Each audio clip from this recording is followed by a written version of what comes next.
I was one of the first to go because I don't drink, and so I usually like watch all the beginnings, and then as people start to get loosey goosey, I'm like, good night. See you bright and early tomorrow. Were they, Robin, we have to speak. Okay. So we were just talking about the party for Bottle Shock. Yes.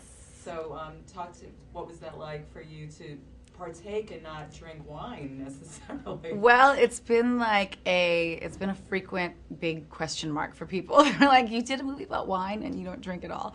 But it was, I play the bartender in the film, and the bartender's not supposed to be imbibing while on duty. So I just kind of watch. I like keep everyone under control, and then when things start to get out of control, I split.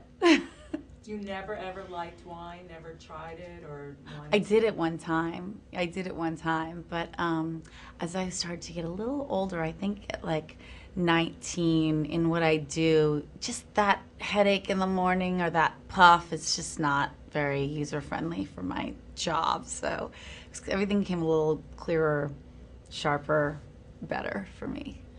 I miss it on a night like last night, or when we're shooting in Napa and there's like beautiful wine flowing, and I miss it a little bit. But I can get up early on a morning like today and feel fresh-faced and relieved.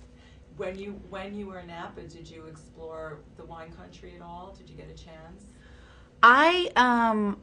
The other cast did get a chance to explore. I actually kind of popped in for a few days. I was working on something else.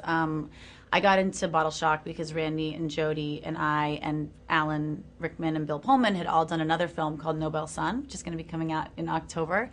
And they had this movie. We shot that before, actually. And they had this film, and it was all ready to go.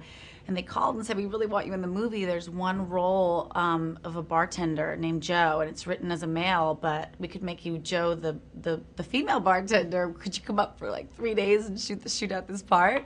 So I was kind of in and out and didn't get to see too much. But Did you ever bartend before?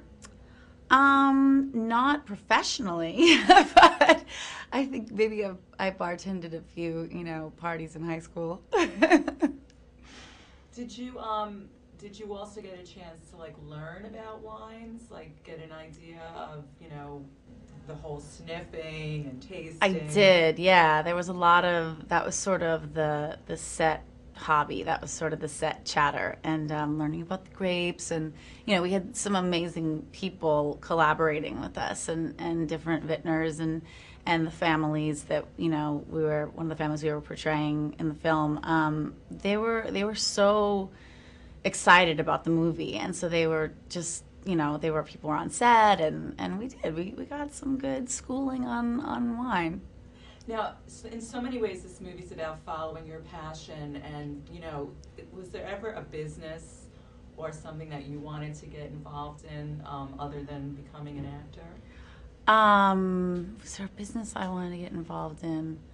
I've always loved traveling, and it's for me, like I have usually gone, my family and I have usually used like the Little New Planet guidebooks, because they're just a lot of fun, and they're just like they're full of important information and the information you need. And so maybe I'd get involved in something in the travel world.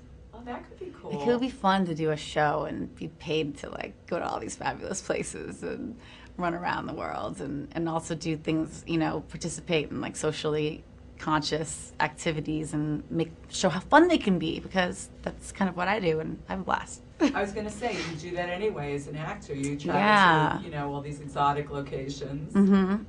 I just was in Iran for 2 weeks. I got back last week with a group called Global Exchange out of San Francisco, and they offer the coolest trips all around the world. And it's like, they're like 2-week crash courses in, they're socioeconomic study tours. They call them reality tours, and each one has a theme, and you go, and I may work for Global Exchange one day because it offers so much. Were you scared at all about taking a trip to Iran? Initially, yes, and then as soon as I got there, not at all. It was the Iranian people were so welcoming and so warm, and we really had like just such an incredible time, and we learned so much, among other things, just overall, you know, just as we wouldn't want to be judged by necessarily our government, neither do a lot of the people there. And it was nice to go and create, you know, people ties, and it was really thought provoking, and I'm really kind of staying interested and focused on what's happening there now, because I have a lot of friends there now.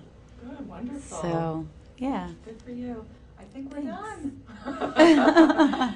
From wine to Iran. Exactly. The whole gamut. Uh-huh.